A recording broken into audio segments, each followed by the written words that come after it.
cours des Vlogmas, les 24 vidéos que nous avons sorties avant Noël en décembre, nous vous avons fait part de quelques problèmes qu'on rencontrait avec notre vieux camping-car C25 de 1992. D'abord, notre démarreur a fait des siennes.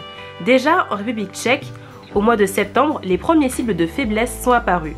Puis, au cours du mois de décembre, nous sommes restés bloqués sur place 2 fois de suite.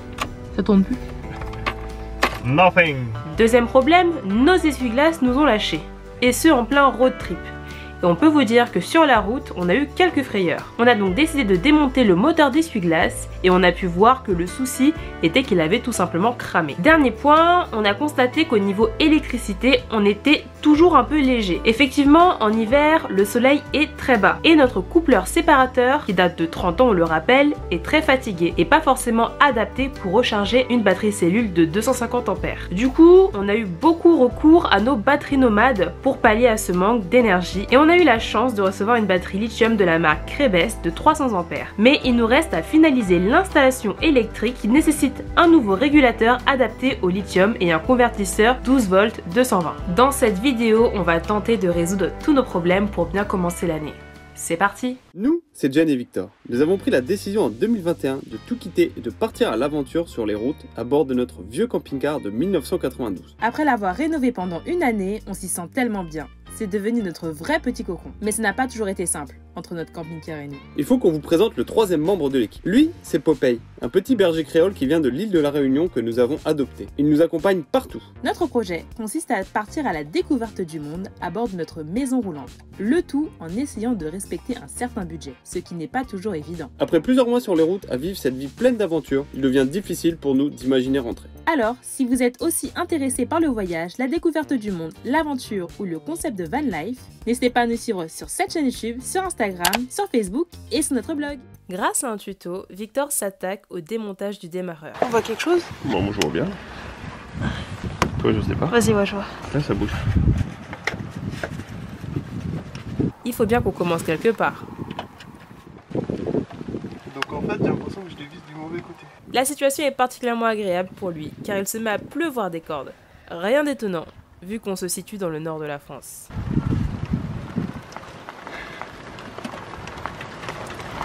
Ah putain.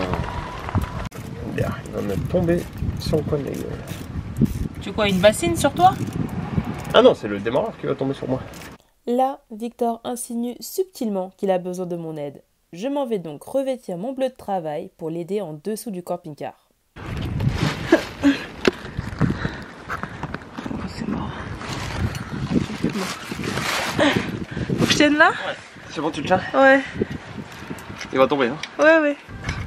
Il a rajouté des trucs en fait, l'ancien proprio, genre ces 3 trucs là, et c'est pour ça que je voyais pas ce que je devais démonter.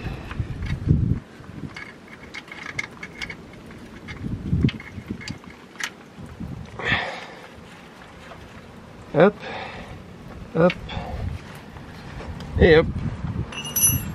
Attention. Tu reprends? T'inquiète, ouais. Ok. Ah bah il s'en va tout seul là. Ah bah il est là. Ouais. Coucou toi. On n'a pas du tout le même démarreur là. C'est pas du tout ce qu'on a acheté. Non. Donc là c'est l'ancien démarreur. Attends, je peux ouvrir parce que tu salis le carton, c'est dans la rendre. Et celui-là c'est celui qu'on vient d'acheter. Mais la différence elle est de taille là. Ah bah là. Waouh. Il est 2 fois plus grand. Visiblement, nous nous sommes trompés de référence de démarreur. Ouais, je pense pas. C'est pas le même hein. C'est pas exactement le même. Ça marche ce petit par rapport au gros? À ce stade, nous ne savons pas trop quelle est la marche à suivre. Ah, c'est une vraie question. Ouais, c'est une vraie question. Mais non, je ne reviens pas de la mine. Je suis en train de nettoyer le démarreur, du coup, l'ancien démarreur qu'on a démonté. Je l'ai vraiment bien dégraissé et tout. Je suis assez content parce que franchement, il est encore assez propre. Plus je le vois, et plus je me dis que c'est potentiellement pas lui du tout le problème qui a causé nos démarrages, nos non-démarrages. D'ailleurs, vous y aviez été nombreux à nous le dire en commentaire que ça provenait beaucoup plus probablement de notre relais, soit tout simplement de nos connectiques qui étaient plus bonnes, trop oxydées, etc. Donc nous y voilà. Bien évidemment, j'ai débranché la batterie, hein. Alors voilà, c'est ceci qui devrait nous poser problème. Potentiellement ce relais qui était comme ça en fait, qui pendouillait, alors que normalement il devrait être dans cette position, attaché, un peu comme ceux qui sont placés juste là. Donc le relais il a 4 branches. broche, une des broches qui est reliée à l'appareil que vous souhaitez alimenter avec le relais. Donc nous, ce sera le démarreur. Ensuite, il est relié au plus de la batterie et au moins de la batterie, évidemment. Et la quatrième broche sert à le relier, en fait, ce qu'on appelle à la commande. Et la commande, pour nous, c'est le Neumann, si je dis pas de bêtises. Et donc, quand on va tourner la clé dans le Neumann, c'est ça qui va actionner le relais, fermer l'interrupteur qui est à l'intérieur du relais et envoyer du courant au niveau du démarreur, si j'ai bien compris. Je suis pas électricien, donc pardonnez-moi si je dis des bêtises. Vous nous avez dit que ça pouvait potentiellement être le moins du démarreur qui n'était plus bon. Et le moins, je pense pas, parce que le moins, il est là. Et il va au niveau du coupe batterie qui est là.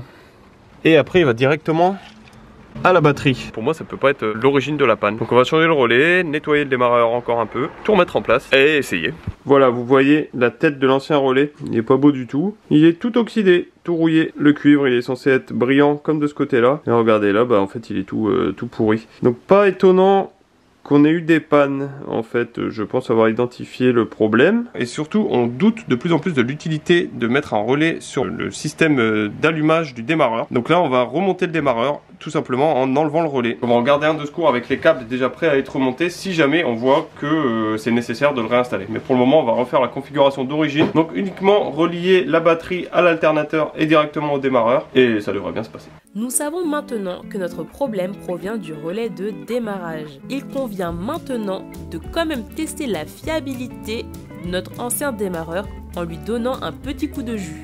Le père de Victor est là pour nous aider. Alors on va tester le démarreur grâce à un conseil qu'Alain nous a donné, avec qui on a passé un peu une petite heure hier au téléphone. Donc Alain c'est un garagiste qui nous suit sur les réseaux et qui nous donne pas mal de conseils. Pour tester le démarreur, pour voir si c'est vraiment lui le problème, on va tout simplement le relier à l'ancienne batterie cellule qui est là. Voilà, donc en mettant un fil sur le plus, un sur le moins. On va faire arriver le moins au niveau du démarreur à cet endroit-là et le plus à cet endroit-là. Donc ici, normalement, c'est l'endroit où le câble qui est relié à l'alternateur arrive. Juste ici, c'est l'endroit où arrive le câble qui est relié au Neumann. Donc il envoie l'information de démarrage du démarreur. Et il y a juste à relier ça et ça avec un tournevis pour le faire démarrer. Et s'il démarre, et écoutez, c'est que c'est pas du tout ça le problème. Quel suspense. C'est parti.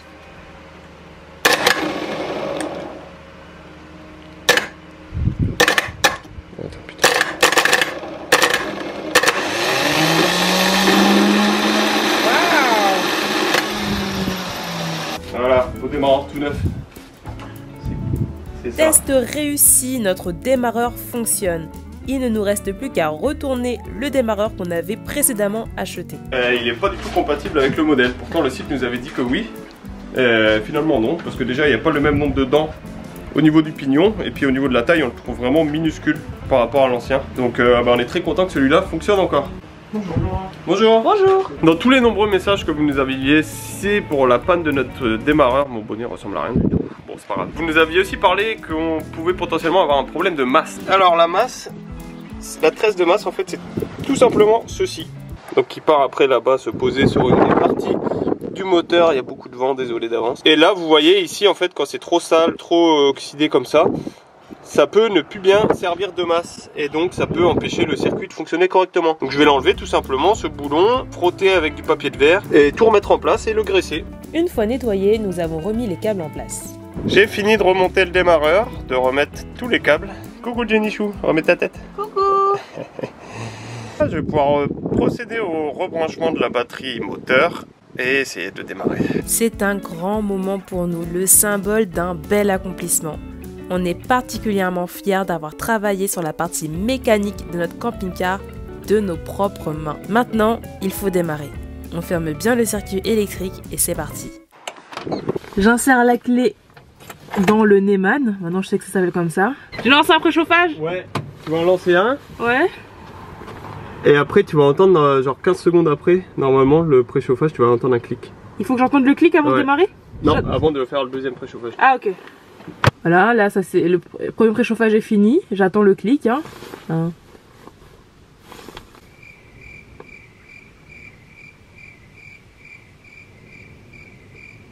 Ah, je crois que j'ai entendu quelque chose. Donc, j'éteins. Et je lance un autre préchauffage. Alors maman, il va pas tousser. T'as chargé les bougies? Non. Ah. Attention, on a eu des conseils, vas-y, dis-moi. Donc le préchauffage, c'est un peu un pitch parce qu'il n'est pas réellement fini quand Le voyant s'éteint sur le tableau moteur. Il faut encore attendre une quinzaine voire une trentaine de secondes que le clic du relais de préchauffage se ferme. Voilà. Ah d'accord. Donc là j'attends. Tu l'avais entendu à l'intérieur? Ouais. Ok. Bon, il se met. Ah, là je l'ai entendu.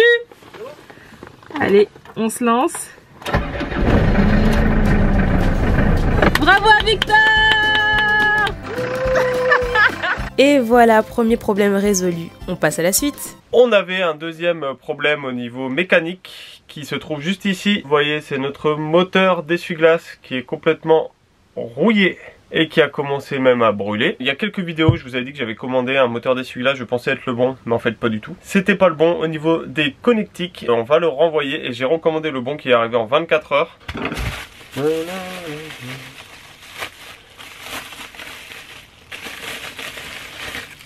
Eh ben écoutez, ça m'a l'air plutôt pas mal. La batterie est branchée au préalable, bien sûr. Évidemment. Là tu le connectes là. Bah, là, Là il est connecté. Là c'est les bons connectiques là. ouais. Superbe. Donc là tu vas le placer. Ouais.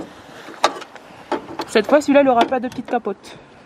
Comme ça on le verra bien au moins. Nous avons installé le nouveau moteur d'essuie-glace dans la position de l'ancien. Le nouveau moteur d'essuie-glace est installé. On va pouvoir tester à l'intérieur si ça fonctionne. Alors d'abord je tourne la clé et c'est parti. Ah, ça bloque un peu. J'ai arrêté. Ça a bougé, ça a bloqué. Mélie.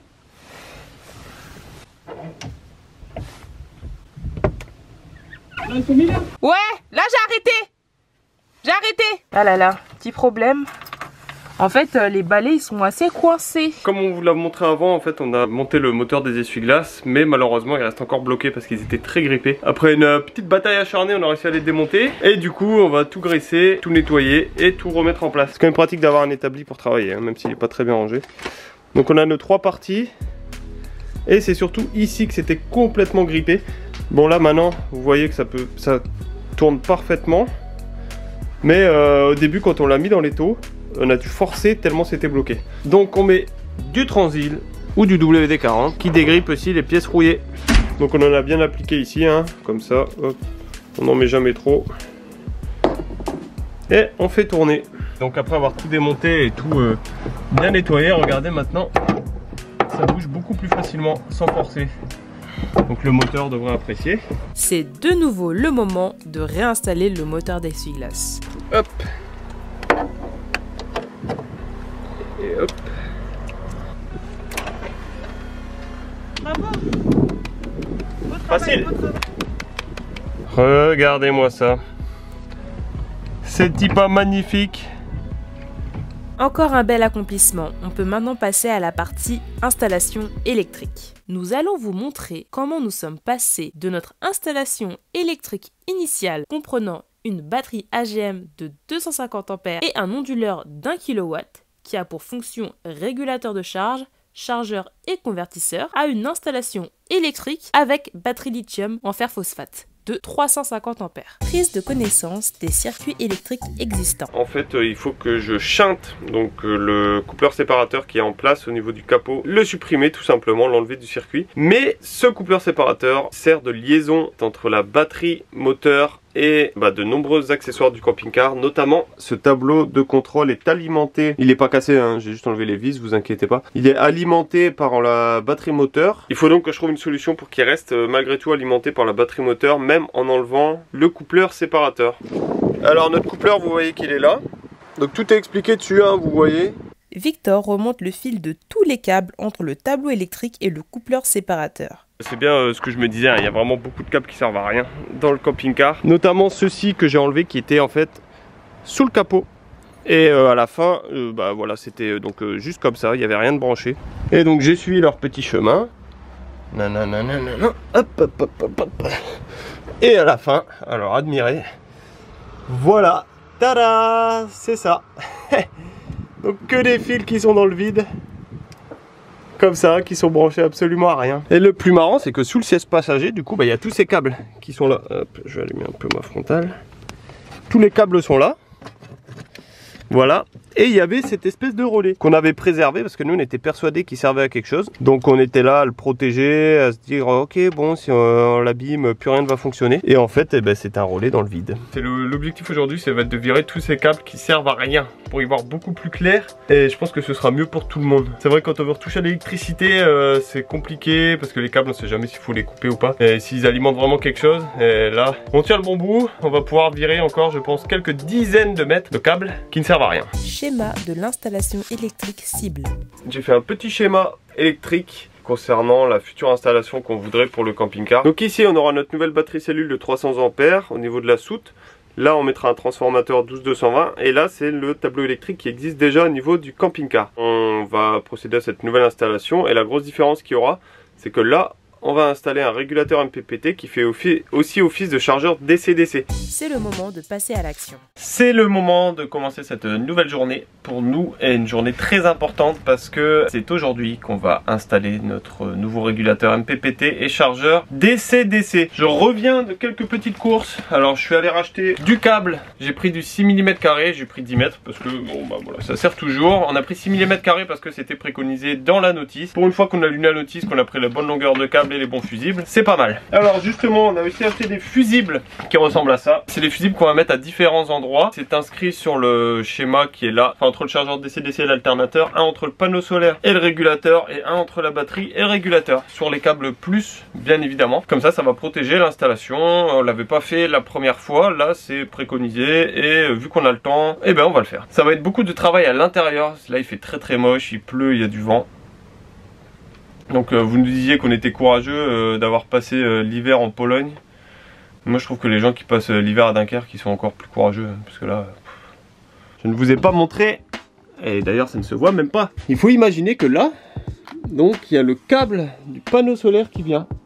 Voilà, et je l'ai fait ressortir ici. C'est parce que Jen m'a un peu mis la pression de faire quelque chose de propre. J'ai enlevé la languette en fait qui est là. Et j'ai fait passer le câble derrière. Après j'ai mis des protections entre les câbles et la languette pour que le bois n'appuie pas sur les câbles mais sur les petites protections en plastique. Et mon câble était trop court.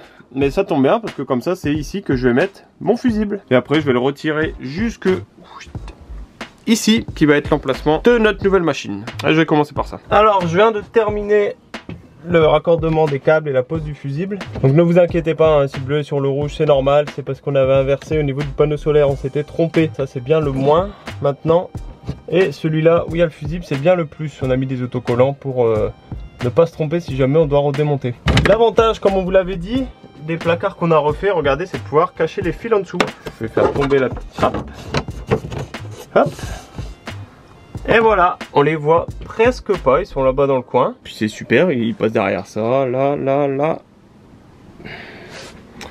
Et ils reviennent là. Voilà, donc ici c'est pareil, hein, ils vont aussi être sous le placard. Évidemment, je vais vérifier que mon panneau solaire arrive bien jusqu'ici. Enfin, les câbles, je veux dire qu'ils soient bien branchés. Donc pour ce faire, j'utilise mon multimètre. Et je vais mettre les petites bandes du multimètre sur le plus et le moins du panneau. Donc là, je mets la rouge sur le rouge et la noire sur le bleu. Et voilà, vous voyez qu'on a une tension de 38,2 volts qui arrive. Ça veut dire que mes panneaux sont bien raccordés et que l'énergie arrive jusqu'ici. Donc ça, c'est super, j'aurais pu y toucher. Pour le panneau solaire, c'est terminé. Donc regardez, mes câbles, ils sont là.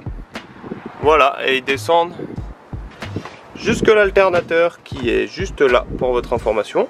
Donc j'ai plus qu'à les brancher et après je vais les protéger parce que vu qu'ils sont sous le capot, ils risquent de s'abîmer un petit peu. Je viens de retirer mon câble donc qui va au niveau du capot. Bon, il y a du scotch, c'est juste pour maintenir les câbles en fait, hein. Donc vous voyez bien que j'ai mon fusible qui est là. Hop. Et ils vont venir rejoindre les autres câbles ici. Je viens de tout brancher sur l'alternateur, donc j'ai mis le moins de l'alternateur sur la tresse que j'avais nettoyée. Je sais pas si vous vous souvenez, peut-être au début de la vidéo, j'avais donc enlevé la tresse, je l'avais frotté, je l'avais bien refixé et graissé. Et le plus est relié sur le plus de l'alternateur. Donc maintenant c'est bon, je vais pouvoir installer la petite boîte juste là. Franchement elle est beaucoup plus petite que celle qu'on avait avant. Et je la trouve trop mignonne. Bon après c'est pas là pour être mignon, c'est là pour fonctionner. Mais je trouve qu'elle a une belle tête, cette petite boîte.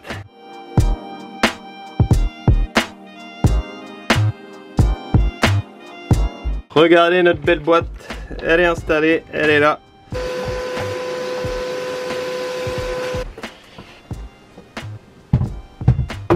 On va passer au branchement qui a lieu de faire sur la batterie. Et donc pour ce faire, évidemment, je mets les bornes. Une installation très simple, hein. Il y a un moins qui est marqué dessus et un plus. Après je sais pas si c'est une grosse différence, une grosse incidence parce qu'elles se ressemblent quand même vachement. Je sers mais pas comme un goré, ça ne sert à rien. Maintenant j'ai ma borne plus qui va venir dessus là, comme ça, et ma borne moins ici. C'est l'heure, ça y est, ça y est. C'est l'heure de positionner la batterie. Allez.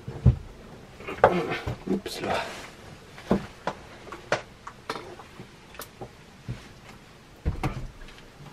Donc Victor va passer à la connexion du panneau solaire sur le régulateur. On est fan des trucs à l'intérieur, nous, hein. Pourquoi? Ah, des trucs visibles? Ouais. Maintenant, on met le plus de l'alternateur. C'est ça. Donc ça, c'est pour faire la fonction chargeur DC-DC. Donc on va passer au moins. Ça s'est allumé. C'est beau. Waouh! Et l'écran, il est design, hein. Ouais. Et là, il a la recherche de la batterie cellule. Toujours le plus avant le moins? Bah ouais. T'es stressé? Non, pas du tout. Moi, je suis sûre que ça va très bien se passer. Ah ouais? Bon, de toute façon, il y a des fusibles, hein. Il y a des fusibles. Ça va péter normalement. Et là, c'est le dernier câble qu'on va mettre, donc la borne moins qui est liée à la batterie. Stress de ouf! Là, tu trembles, hein. Ouais. La normal, batterie ça. est éteinte, hein. T'inquiète pas. Là, c'est Victor tout seul, hein. Quelle évolution. Si ça marche, tu as pu... Là, tu vas te sentir invincible. Invincible. Ouais, invincible, ouais. Je suis invincible. Avec des câbles des bonnes couleurs et tout, c'est fou ça. Allez, rentre toi. Oh, de merde. Là, les mains, elles sont un peu moites, là. Non, mais c'est qu'il n'y a pas la place surtout. Ah, putain, Aïe, aïe, aïe. Ouh. Ah, il prend 34 volts quand même. Putain, c'est pratique, hein, ça te les indique comme ça et tout. En vrai, il est beau le... Bon, allez, Victor, allume, hein. Allume! Allume la batterie. À voir la réaction que ça va avoir, là. Tu l'as allumé, hein? Ah! 1343. Je crois que ça marche, hein. Est-ce que ça charge? Ça charge la batterie, là. Et alors, est-ce qu'il y a de l'électricité dans ce camping-car maintenant? Victor, t'as réussi. Attends, tu sais pas, t'as allumé la lumière là? Vas-y, allume la lumière. Ça, c'est sûr que ça va pas marcher le truc devant là. Ah putain, ah ouais, regarde ça. Il vous a montré là ce qu'il a fait là? Ah, il y a de la lumière? Il y a du... Ah. Il y a du jus. Il y a du jus, d'accord, bon c'est bien. Bah Tu vas allume. peut-être là-bas, au fond. Tu vas allumer la pompe? débrancher plein de trucs. Bah... ouais. Ça marche. Ça marche, c'est la pompe. Ok. Mais devant, à mon avis... Devant, t'as rebranché devant? Là? Ouais. C'est quoi ça? J'ai rien débranché ici. De Ok, vas-y. toute façon là, ça marche pas. Non. Si, comme t'as débranché quelque chose, sinon ça marcherait. Ouais, bah au niveau du coupleur. Donc ça, faut que je trouve le moyen maintenant de réalimenter ça en 12 volts, ce truc. Sachant que j'ai tous les câbles qui sont en bas là. Pour plus de sécurité, évidemment, on a installé ce gros fusible là qui est sur le chemin de l'alternateur, du plus de l'alternateur, pour arriver jusqu'au régulateur MPPT là-haut. Je vais démarrer le camping-car pour que l'alternateur reçoive de l'énergie entre guillemets et le transfère à mon chargeur DC-DC.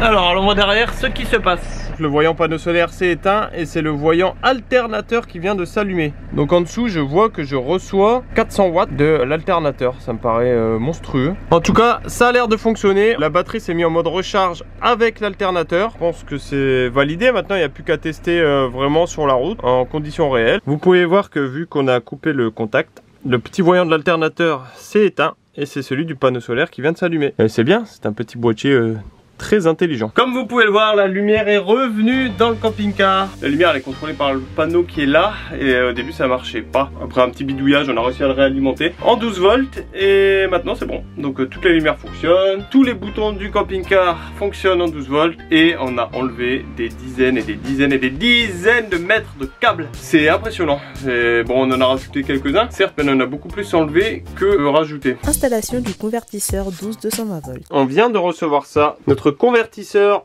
Pure Sinus 1500 watts 12-220 volts qui va nous permettre d'avoir du 220 volts dans le camping-car. Ce convertisseur il peut être commandé par une télécommande qui est là, donc il va nous permettre de l'arrêter et de le démarrer sans devoir à chaque fois ouvrir la soute, donc ça c'est assez pratique. Et au niveau des câblages, je pense que ça va être assez facile. J'aurai juste à relier ça à la borne rouge et donc ça à la borne moins qui est là, donc vraiment ça va être assez facile. Il y a juste à suivre les couleurs et puis ça fonctionne hein. Et vous pouvez voir qu'il y a un autre câble qui part ici en fait il vient au niveau de ce petit boîtier qui est là, celui dont je vous avais parlé tout à l'heure, qui avait aussi la particularité d'avoir 2 prises USB. Comme ça on a aussi des prises USB ici. C'est bien, hein, il nous indique le voltage de la batterie. Évidemment on fait un petit test pour voir si le convertisseur 12-220 fonctionne. Et quoi le mieux pour le tester qu'utiliser la batterie de la perceuse que je viens de vider. Et bon bah vous pouvez voir que ça charge, hein, vu que ça clignote vert. Donc c'est super, il est allumé et surtout il est silencieux. Il fait pas du tout de bruit. Un petit point à régler, c'est de pouvoir relier ça à ça. Il faut que je vienne le faire venir là-haut. Je pense que je vais prendre une rallonge, la brancher, la dénuder au bout et venir mettre les 2 câbles qui sont là. Comme ça, l'installation de 220 sera aussi protégée par les disjoncteurs. Et puis après, je remettrai le cache, qu'on voit plus tout ce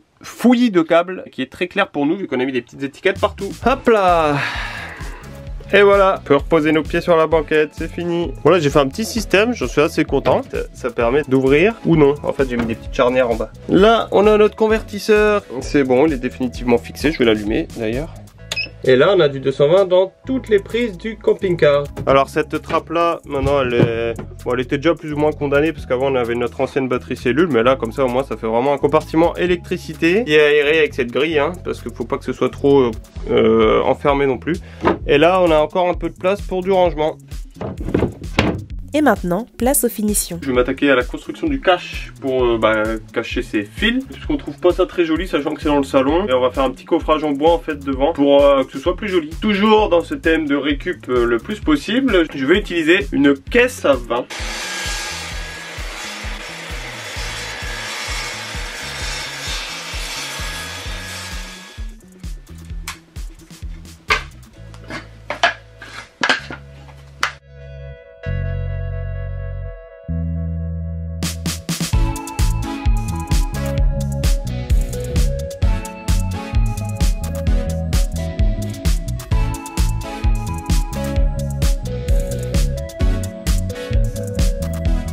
Alors nous voilà face à notre petit morceau de meuble que j'ai fabriqué avec la caisse à vin pour cacher les câbles qui vont jusque le régulateur. J'ai fait une première couche de blanc, je vais maintenant faire la deuxième et après je vais pouvoir le remettre en place. Je sais pas si on va l'habiller, si on va mettre des autocollants, pourquoi pas une petite étagère avec des rangements supplémentaires qu'on viendrait fixer dessus. On va voir ça. On a choisi une couleur blanche pour le moment parce que les murs sont blancs tout simplement.